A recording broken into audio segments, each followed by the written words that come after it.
The Bill and Melinda Gates Foundation does not need much introduction. Bill Gates is one of the wealthiest and most powerful men in the world. Let's have a look at the way Mr. Gates is presented to us all. He is the most powerful doctor in the world. He is invited to G20 meetings and all other top-level gatherings, where he is treated like a head of state.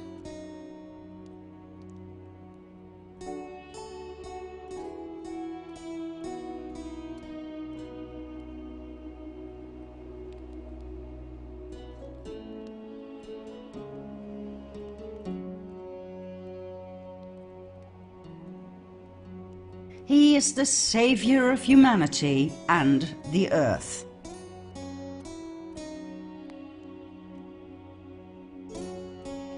He is the embodiment of charity.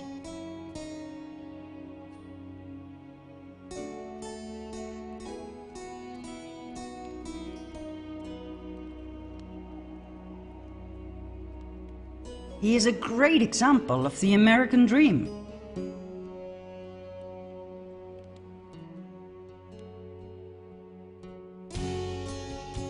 And he is a wonderful inspiration to us all.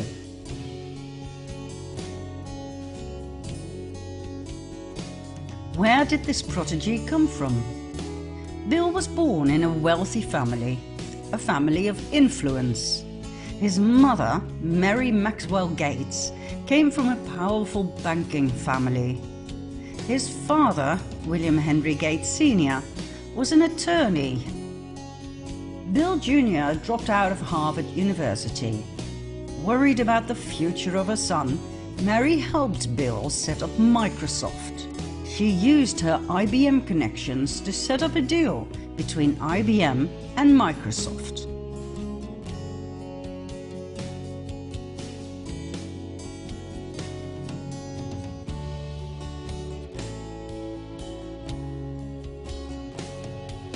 In 1991, she arranged a meeting between her son and Warren Buffett, the multi-billionaire who took Bill under his wings.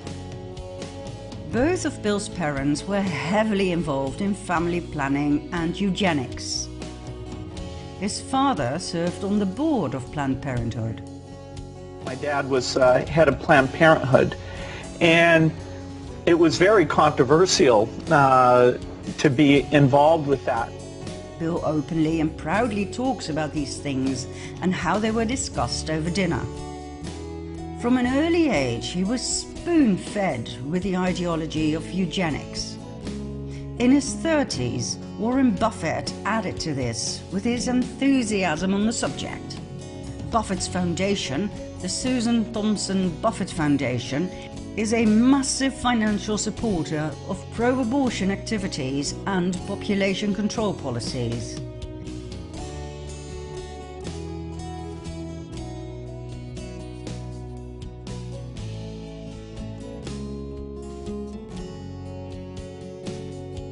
It is the largest funder of reproductive health and family planning in the world. We hope that by now you understand that those are just fancy words for eugenics.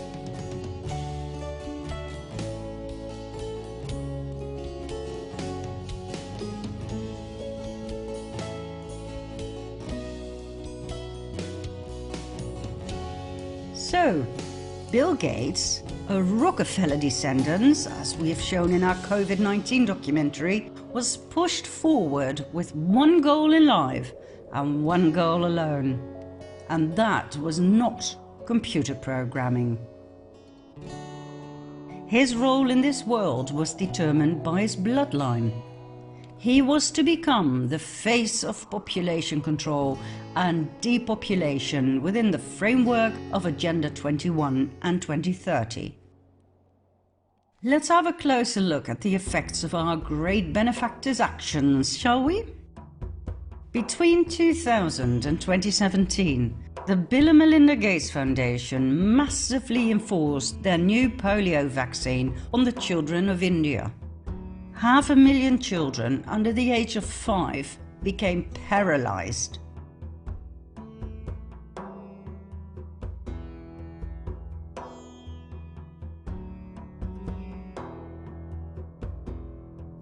The Indian people were furious, and as a result, the Bill and Melinda Gates Foundation was thrown out of the country in 2017. Yet, less than 2 years later, they were allowed back in, and India's Prime Minister Narendra Modi was awarded by Bill Gates for his efforts to reach the UN Sustainable Development Goals. There's nothing money can't buy. Isn't it weird that Gates got the opportunity in the first place to start his polio vaccination campaign in India, when taken into account that back in 2000 it was already known in the US that the oral polio vaccine frequently caused paralysis?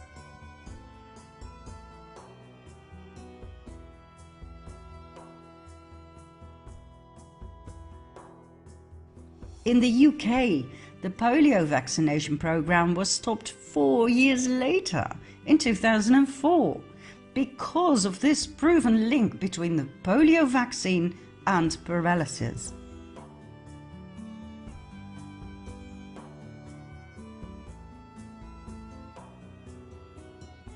Yet, the vaccination program was continued for 13 more years with devastating effects in India. Nobody said a word, not the UN, nor the WHO, nor the Dutch RIVM that was involved in the development of the vaccine. And most certainly not the Bill and Melinda Gates Foundation. Finally, in 2017, when the damage was done, the WHO reluctantly admitted that the global explosion in polio was mostly caused by the mutated polio strains used in vaccines. Let me say this in layman's terms. Once there was a nasty virus. The WHO named it the wild polio virus. It paralyzed people, so the WHO asked its minions to create a vaccine, which they did. As a matter of fact, they created 2 types, one that had to be injected and one that only needed a few drops into a child's mouth. The droplets, also called the oral polio vaccine, were much cheaper to fabricate, so the poorest African countries got the droplets, and the not-so-poor countries got the ones with the needle. Business is business, right? All seemed well at first, and after many years, in 2020, the WHO and the CDC proudly presented to the world that the wild polio virus had officially been eradicated, killed, murdered, destroyed. Wonderful! But the droplets started causing major problems. Why? Because, according to the WHO, it contained a live, yet weakened, vaccine virus, activating an immune response in the body. However, the weakened virus did not die after the body had become immune to polio. It became stronger and started causing mayhem in children. Those who'd had the oral polio vaccine, the apparently harmless little droplets, developed identical symptoms to the original wild polio virus. They got paralyzed.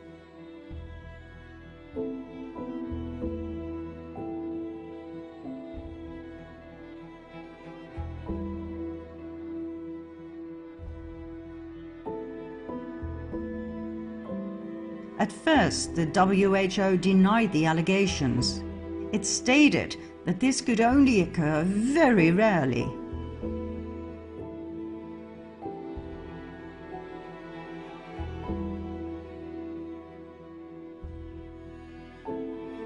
But then, as the numbers of paralyzed children grew and grew and grew, they admitted it was due to what they called mutated polio strains inside the vaccine.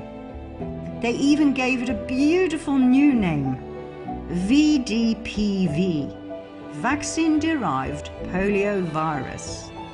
Wow, I'm sure those paralyzed kids are very proud to carry a disease with such a pretty name.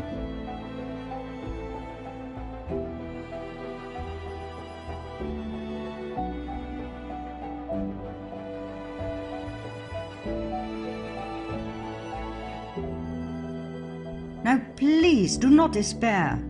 As always, the WHO has a solution to everything. As stated on their website, the solution is actually quite simple. Everybody must receive the vaccine. Let's make sure we vaccinate every child and end all polio for good.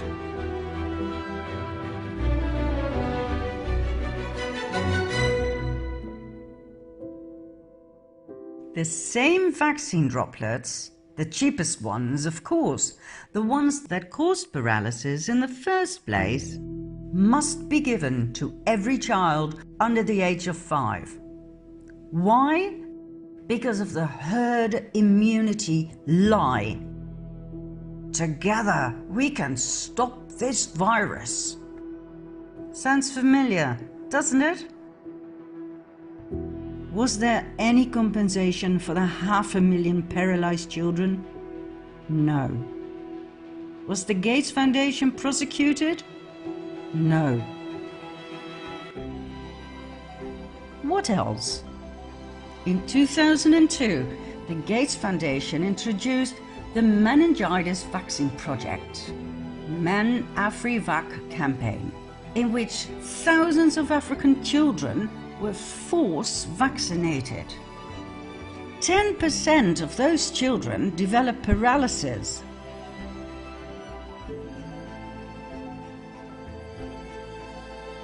Local newspapers printed articles about being nothing but guinea pigs for the pharmaceutical industry.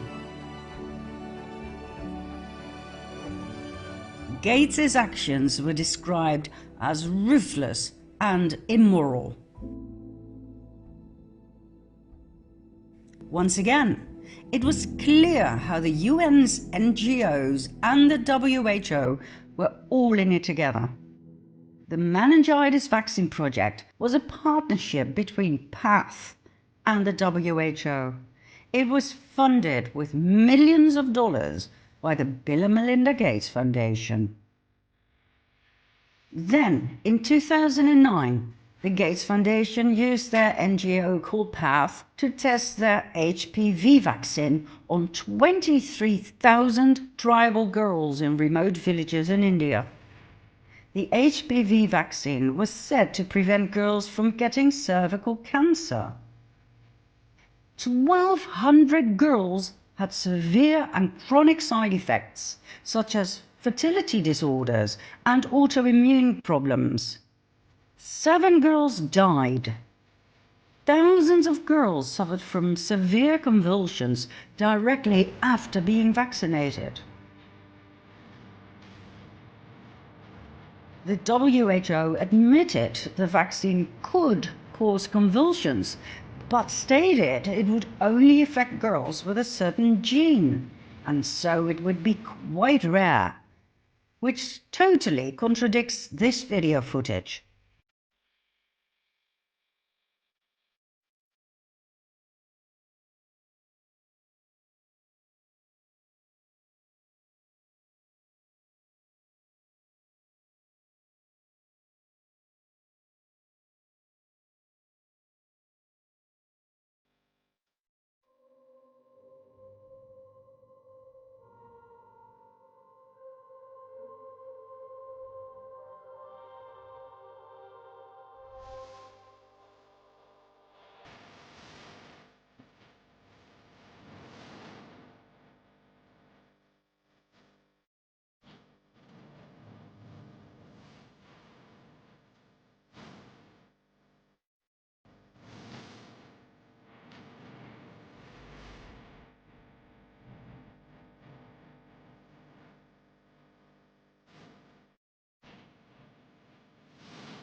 I'm Ginny Blesky, and this is my daughter Mia, who's 12.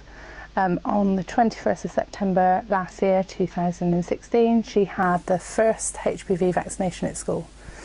The following morning she woke up and she couldn't walk on her legs, she couldn't weight bear, her legs were shaky, and she had burning in either side of her spine all the way up her back.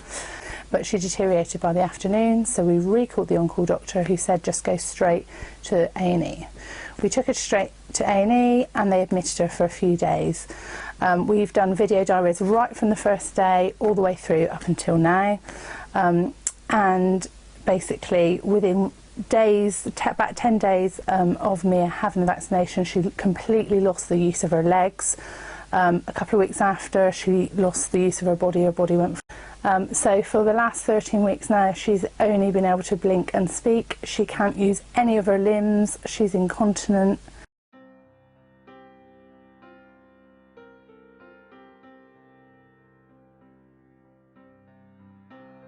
We highly recommend you do some research before having your child get the HPV vaccine.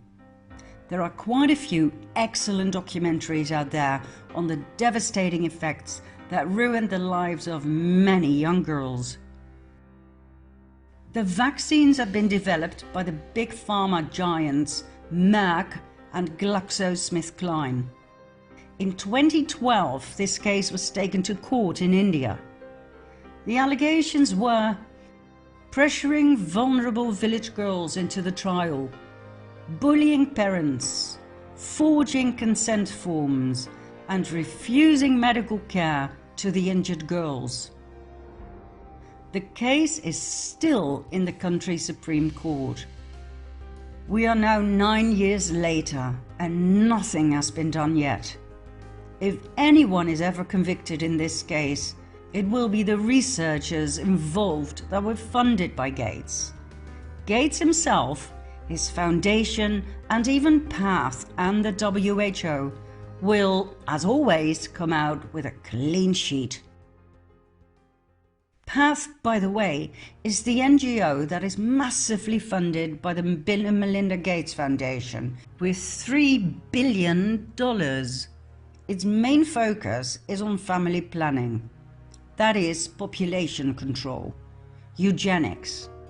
PATH was set up in 1977 as PIACT, Program for the Introduction and Adaptation of Contraceptive Technology. 4 years later, it changed its name into PATH. I guess the original name made its population control focus just a little too clear. Oh, and guess what? The HPV vaccine is now available for boys too. I didn't know they have a womb. Oh wait, here's the official explanation. Boys may get oral cancer from the same virus, like throat cancer. Wow. I mean, you've got to admit, this is absolutely brilliant. Instead of only the girls, Big Pharma now gets to target all the boys as well. That is a 100% market expansion. Doubled revenues. Absolutely brilliant marketing. Next, in 2010, the Gates Foundation funded a trial with an experimental malaria vaccine made by GlaxoSmithKline. 1/5 of the children involved in this trial suffered from severe side effects, such as convulsions and paralysis. 1/5! 151 African babies died. Did you hear about this in the news?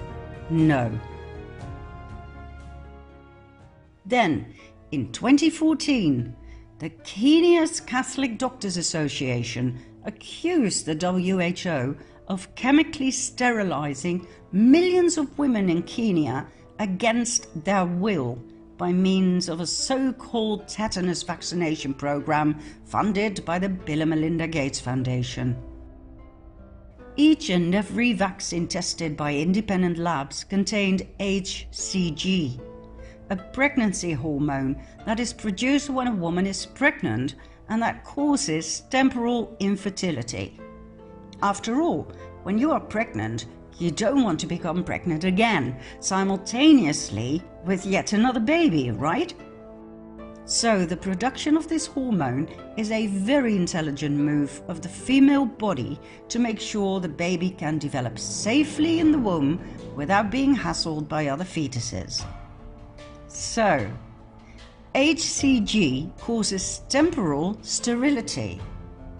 Why on earth was it in those tetanus vaccines? What was it doing there? Who put it in there?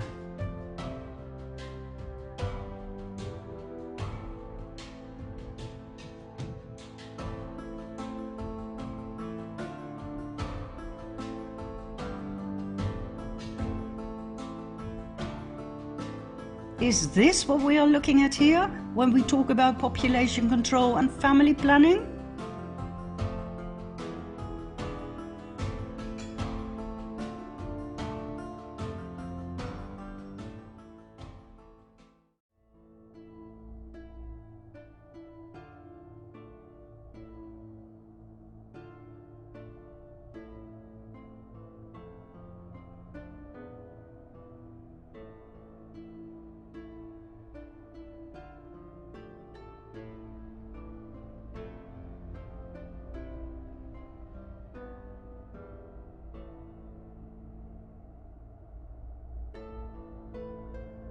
The Kenyan women who were pregnant upon getting the vaccine were told it would protect their unborn babies against tetanus. They were told they had to get 5 shots at 6 monthly intervals. Their babies never saw the light of day. They were spontaneously aborted. Interesting detail about this case is that the Kenyan government fervently denied that the vaccine had caused sterilization. President Uhuru Kenyatta must have followed the money. He does not exactly have a clean sheet. He stood trial in The Hague for crimes against humanity and was involved in several cases of bribery and corruption. A very easy partner in crime for Gates and the WHO, who have spent millions of dollars paying off corrupt governments of less developed countries to get a carte blanche for their vaccination experiments. In this particular case, the mainstream media and the notorious fact-checkers still try their utmost best to ridicule and deny this case, which we fully understand. What do you think will happen to them when all of this gets out into the open? In 2017, a research paper was published in multiple scientific journals, once again putting the vaccination trials in a very bad light.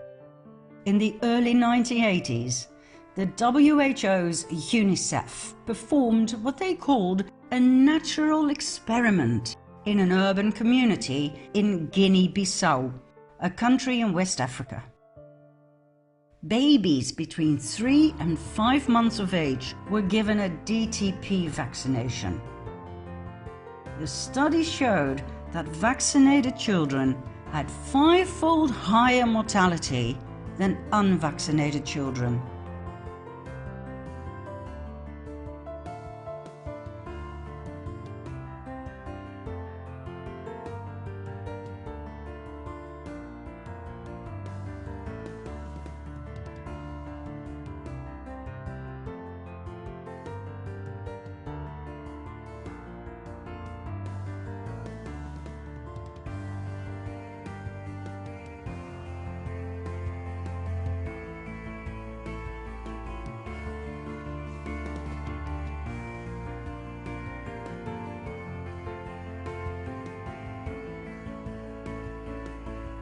In this natural experiment, vaccinated children had 5-fold higher mortality than not yet DTP vaccinated children. Hence, DTP may be associated with a negative effect on child survival. DTP was associated with increased mortality. Shocking as this may be in and of itself, the worst was yet to come. After all of these things could have been hiccups in the startup of something safe and benign, right? Well, no. In spite of being aware of these horrid effects, UNICEF continued the DTP program in Africa. An unknown number of beautiful babies died, their parents' lives ruined, but nothing was done other than burying the data and sweeping it under the carpet. For some reason, black lives don't really seem to matter when billions of dollars are involved. Business is business, right, Mr. Gates? Okay, we could go on forever about vaccination scandals. And let's not forget the biggest scheme of all times, the COVID fraud. We highly recommend watching our 4-part documentary about this topic.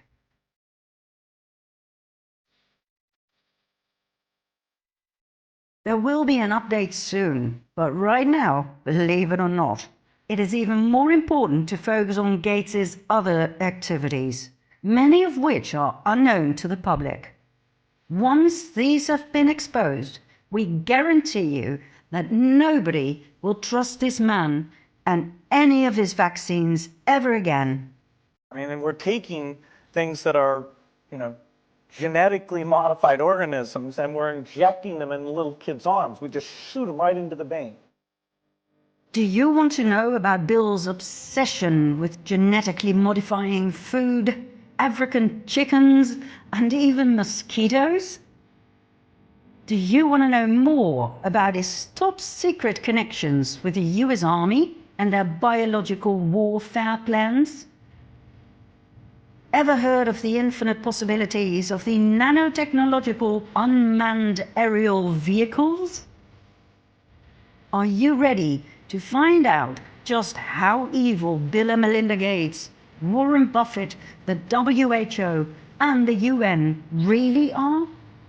And follow me to part 9.